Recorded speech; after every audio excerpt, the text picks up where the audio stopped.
Hey everybody, John Huber here from Maryland K-12. We'll talk a little bit about this bill, HB, House Bill 0161, I think it is. It's caused a little uproar, as it has been for this is like the third time I think that they've tried to pass this. So let's talk about this a little bit. I'm trying to be as quick as I can because the longer I talk, the less people listen.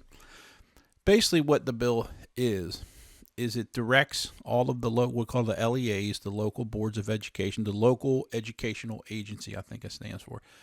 It directs them to create a curriculum based on these principles that are outlined in the bill. It's only like 6 or 7 of them. It's a pretty short bill. So let's back up a little bit so we understand the whole concept. And I like to try and make sure everybody understands everything so you really know where all this is coming from. As I said before a million times, the state is in charge of education. In every state is a little different, but in Maryland, it is the Board of Education that is the ultimate authority in education. Okay? Now, sometimes, and this is one of them, the legislature starts kind of pushing their way in and tries to pass laws that directs the state Board of Education to do certain things. They don't like it. Okay? So you have a little bit of a clash there. So what happens is, if you think back to COVID, that was the best example. Larry Hogan's up there, saying all these things, and reporters are asking questions. What about schools? Are the schools closed? And he would just stop and go, I don't know. You have to talk to Dr. Karen Salmon. I do not serve it. She does not serve at my pleasure, or something of that nature. So yes, the State Board of Education is completely in control. But every now and again, they create these legislatures who don't know anything about education come in, and they some guy will make some political stance, and they'll create these things. So that's the one thing that's going on. I'll talk a little bit more about that in a second. So basically what happens is, currently as it stands in Maryland, we have a health program. These things are outlined at the state level. There's 6 or 7 topics, or whatever you call it. See, the state doesn't actually write the curriculum. The state creates a guideline or a framework, as they like to use, the word they like to use. They create the framework.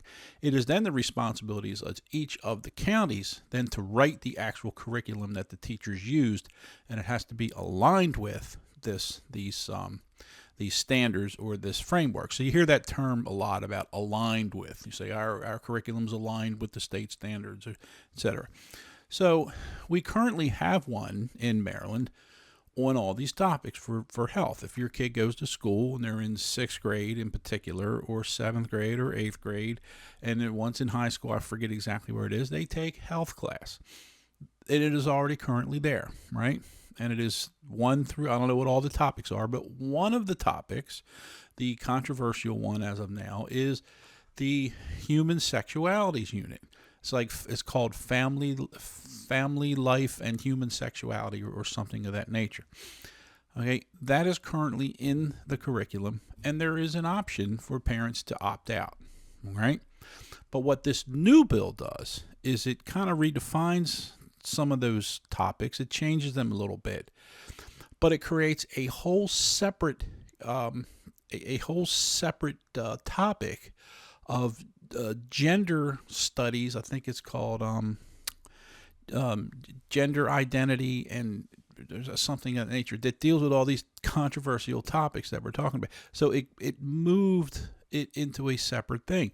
It took the most controversial part of that unit, and they moved it into an individual topic by itself. So that if you read it, you look at it now, it still says, well, parents can opt out of the human sexuality unit. Yes, but they've moved all the gender identity stuff, which is the most controversial part, into a separate section that you can't opt out of, and the kids would have to take it in order to pass the class. Therein lies the issue. And I've spoke to a lot of parents about it, and people are not upset. People are not happy. People are very upset about it.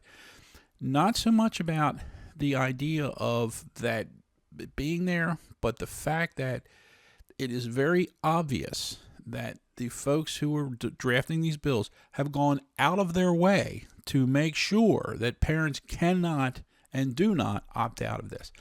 Therein lies the issue. Some other interesting things, and I mentioned this before. I told you I'd come back to it.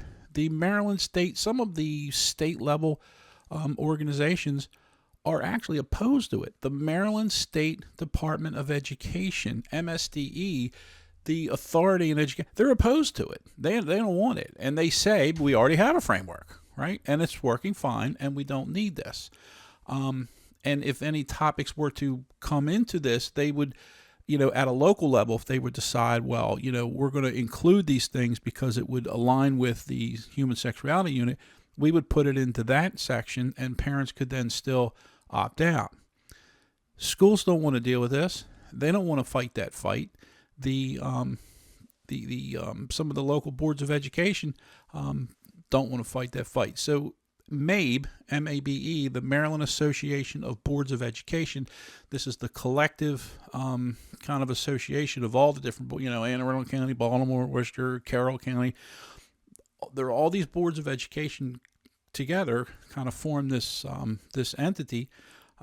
It's more advisory in nature. Last year they were opposed to it. Now they've, for some reason, kind of backed down. Now they're sort of indifferent. They've said they have no position on this. Last year they were opposed to it for that reason. They said it was unnecessary because we already have a framework. We can include these things in this section. So anyway, it's a very controversial thing. I wouldn't make something tells me it's probably not going to pass the Senate again, and if that happens, it'll go away until next year. Me personally, I don't like it.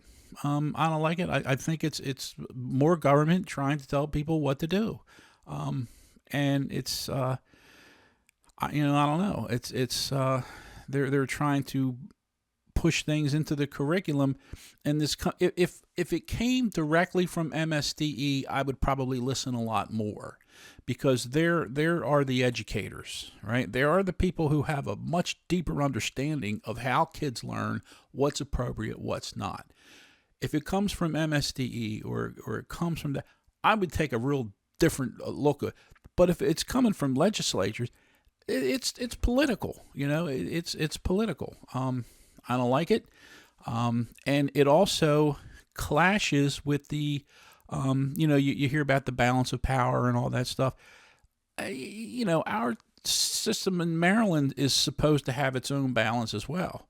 And this is the executive branch, which is the state of, which is where the MSDE is under, is now being approached by the legislature. So I think that's another issue. So anyway, I'm sorry I went on so long, but I don't like it, and we'll keep an eye on it. So if you got any questions, I'd love to hear from you. Thanks. Have a great day.